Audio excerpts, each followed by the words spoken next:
Okay, is that mid-semester exam for professional writing staring you down? Feeling that little bit of panic trying to remember every single document type? Well, you've come to the right place. This is your ultimate study guide, and we're about to get you 100% ready for that exam. Look, exam stress is totally real, but you know what the best cure is? Being prepared. So think of this as your super fast, no fluff exam cram session. We're going to hit all the essentials, clear up the stuff that's kind of confusing, and make sure you walk into that room feeling like you own it. Ready? Let's do this. So here's our game plan. We'll kick things off with the basics. You know, the stuff you'll see in the workplace every day. Then we'll get into building a formal case with reports and proposals. After that, we're talking about writing for the public. Then we'll get your career documents sorted, and we'll wrap it all up with a quick and dirty cheat sheet. Let's get started. First up, the absolute fundamentals. These are the tools you'll be using constantly in your professional life. Mastering these is, well, it's not really optional. And you can bet your bottom dollar they're going to be on the exam. Okay, so the number one thing to remember about a professional letter is its audience. The keyword here is external.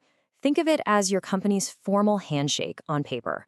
You use it when you're talking to anyone outside your own organization, a client, a business partner, you name it. The tone is always formal, structured, and super polite.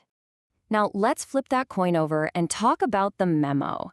If a letter is looking outward, a memo is all about looking inward. Its whole purpose is fast, direct, and efficient internal communication. We're talking about company-wide updates, a quick note to your team, that sort of thing. It's less formal because everyone's already on the same page, you know? You can just get straight to the point.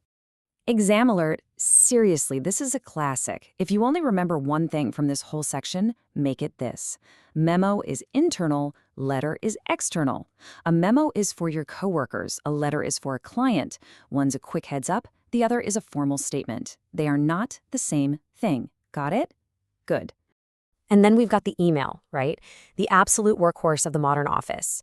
A formal email has a really clear 6-step structure. Your subject line needs to be super specific, not just question, but something like question about the Q3 project timeline. Your greeting is formal, so think, Dear Mr. Smith. Tell them why you're writing right away, keep the main part short and sweet, and end with what needs to happen next. Then just add a formal closing and your signature. Follow those steps and you're golden. What's really cool is how these documents create a conversation. A customer sends a formal complaint letter saying, hey, this product is broken. That's the first step. Then the company responds with an adjustment letter saying, we are so sorry, here's how we'll fix it. It's this formal 2-step dance of problem and solution. All right, time to level up. We're moving on from the daily back and forth to the more complex stuff. These are the documents you use to present serious information and, convince people to make big decisions. This is where you really build a case for your ideas. A technical report is basically just a logical story of the facts. You start with what you were trying to figure out. That's your objective. Then you explain how you did your research, the methodology. Next, you present what you actually found. Those are your results. Then you explain what those results mean, the conclusion. And finally, you suggest what to do next, your recommendations. Simple, right? A proposal, though, is all about the future. It kicks off by pointing out a problem, then it sets clear goals for solving it, lays out a step-by-step plan, tells you how much it's going to cost, and then paints this awesome picture of what success will look like. It's all about persuasion, because you're asking for resources, money, time, people, to make something new happen. And here it is, the core difference. This is another massive exam tip, folks. A report looks backward. It's about what has already happened. It's all facts and analysis. A proposal looks forward. It's about what could happen. It's all about persuasion and action. So just remember, report informs, proposal persuades. Easy peasy. Okay, big shift here. We're changing our audience completely. We're not writing for a boss or a client anymore. Now we're writing for the general public. And that means a totally different style and a totally different tone. So the whole point of a technical article is to act as a bridge. You take some really complex, specialized topic like, quantum computing or something, and you break it down so that a much wider audience can get it. The keys here are clarity and using simple language. You're basically a translator for smart ideas. Now, this comparison is a big one. An editorial is the formal official voice of, say, a newspaper. It uses logic and facts to try and persuade you of its opinion. A blog, on the other hand, it's personal, it's conversational, it's informal. So think of it this way. An editorial gives you an objective argument, while a blog shares a totally subjective, personal point of view. This section might just be the most practical one of all. I mean, these are the actual documents that are going to get you in the door for a job. If you get these right, you're going to be landing interviews for sure. Okay, listen up, because people mess this up all the time. A resume is a short, one-page summary that you customize for a specific job you're applying for. A CV, that's short for a curriculum vitae, is the whole story. It's a detailed, often multi-page document of your entire academic and professional life. They serve very different purposes.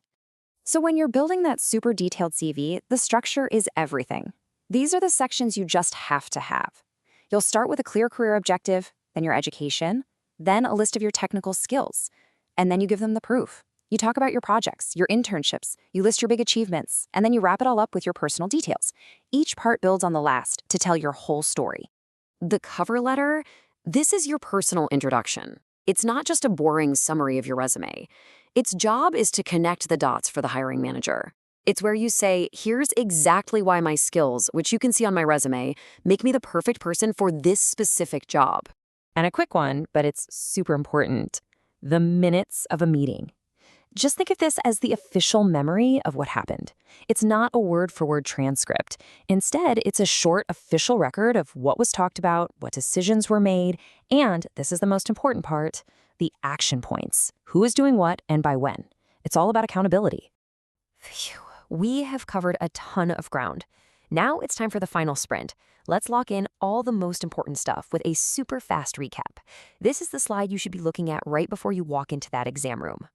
Here it is, the 4 big comparisons you absolutely positively have to know. Remember, memo is for your team inside, letter is for the world outside. Report gives you the facts, proposal asks for action. Editorial is the official opinion, blog is a personal view. And finally, a CV is your whole life story. A resume is the trailer for one specific job. If you can burn this slide into your brain, you're gonna do great. And that's a wrap. We've gone through all the core concepts you're gonna need. You've seen the structures, you know the key differences, and you've got your final cheat sheet. You've done the work, so your confidence level right now should be at a solid 100%. You've got the tools, you've got the knowledge. The only thing left to do is walk in there and show them what you've learned.